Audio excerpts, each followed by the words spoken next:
Maayong adlaw kanatong tanan mga kaigsunan. It is a great privilege for me to share with you some tips based on my experience and usa sa hinungdan na nag-create ko ani nga video because a lot of people are asking me kung unsa ang sikreto sa panalangin. So to God be the glory, siguro tungod kay nakita nila sa akong kinabuhi how I handle situations in life, how I handle circumstances in life, o after the circumstances, nadawat ako ang panalangin gikan sa Dios. So, of course, kung mahisgotag panalangin, daghan jud kaayo og sikreto. Pero isa sa pinaka main na sikreto na akong ma-share tungod kay based jud kini sa akong experience mga kaigsunan.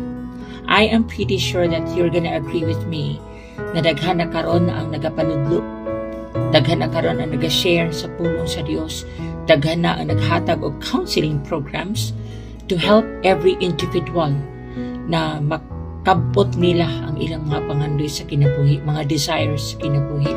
But then, at the end of the day, wala pa rin nangyari. You know the reason why? One of the reasons kung bakit hindi natin marating yung pangarap natin sa buhay, it's because puro na lang tayo pakikinig. Sige na lang tagpaminaw, pero wala na to gi-aplikar ang atong napaminawan. So muna gusto na ko i-share sa inyo nga sa kadaghang tao, sa kadaghang mga instrument sa Dios to inspire us, to teach us, to mold us. Pero ang problema mga God is, puto prata sa pagpaminaw, wala na to gi-put into actions kung ano yung narinig natin. So that's why nag-create ko og usa ka inspirational line that listening plus obeying is equal to blessing. So uspon ko, listening plus obeying is equal to blessing. Ibig sabihin, kung nagapaminaw ta, kung niya atong i-aplikar, kung unsa tong atong gipaminaw, it will give you a very good result.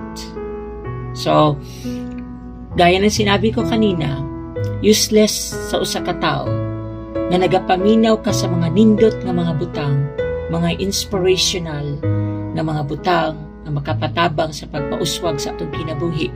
Naminaw ka, mga nindot kaayo. In fact, a lot of people would testify na nindot kaayo ang among mga nadungog.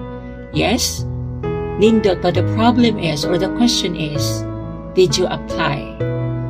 Imo bang gi-aplikar ang kanindot sa imong gipaminawan? That's the question. Kasi pag wala nato gi-apply ang atong napaminawan, wala pa ring result yon. Wala pa ring mangyayaring pagbabago sa buhay natin. And we always have to remember that being a Christian or kining pagpangalagad sa Ginoo is a character development. Meaning, dunay makita ang kabag-uhan sa atong kinabuhi. Right? Kana bang mahimo tang let's make ourselves as a channel of blessing for those people who have not yet known Christ. Katong mga katawhan nga wala pa nagapangalagad sa Ginoo, mahimong inspirasyon ang atong kinabuhi. Tungod kay makita nila nga dunay difference, dunay kalahian sa atong kinabuhi, character development. So, ang atong kinabuhi is a message already sa ubang mga katawhan. Una mga kaigsunan, importante kayo na kung unsa ang atong madungog ng mga nindot ng mga butang, whatever things that you're gonna say na nindot kaayo, atong i-aplikan. Tungod kay pag imo nang i-aplikar sa imong kinabuhi, doon na yun na resulta nga mahitabo. O kana nga result na mahitabo sa imong kinabuhi would be a total package, a change na mahitabo sa imong kinabuhi nga lahi ka kagahapon ug lahi ka karon ug sa umaabot. Kana ang pinakanindot. Because if that's going to happen in your life, then of course your life will become a channel of inspiration, will become a channel of blessing. Yeah, kung imo na nga aplikar sa imong kinabuhi, makita sa mga tao nga dunay changes. So kanindot kaayo paminahon kung mahimo tang inspirasyon sa ubang mga katawhan. Muna nga akong i-share usbon ko, paminaw ta, ug ang atong gipaminawan atong i-aplikan. Kay mura ra ta anig nang apply trabaho. Kung nagpasa ta dito o resume, doon na tayo paabuton nga resulta sa atong application.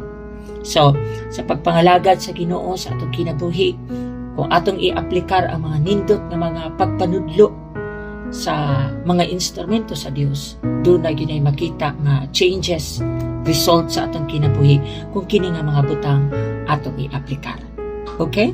So, listening plus obeying is equal to blessing. So, diri na ko nitapuson, kung gusto kag panalangin, paminaw, unya sunda ang imong gipaminawan. Kay kung naminaw lang ka, nga di nimo sundon, wala gyapon ay panalangin. Unya, wala pud kay pwede sundon kung wala kay gipaminaw. So that is why una gyud ang pagpaminaw tapos mo sunod ta aron ang panalangin sa Dios mag-uumapaw. God bless you everyone and please take good care of yourself.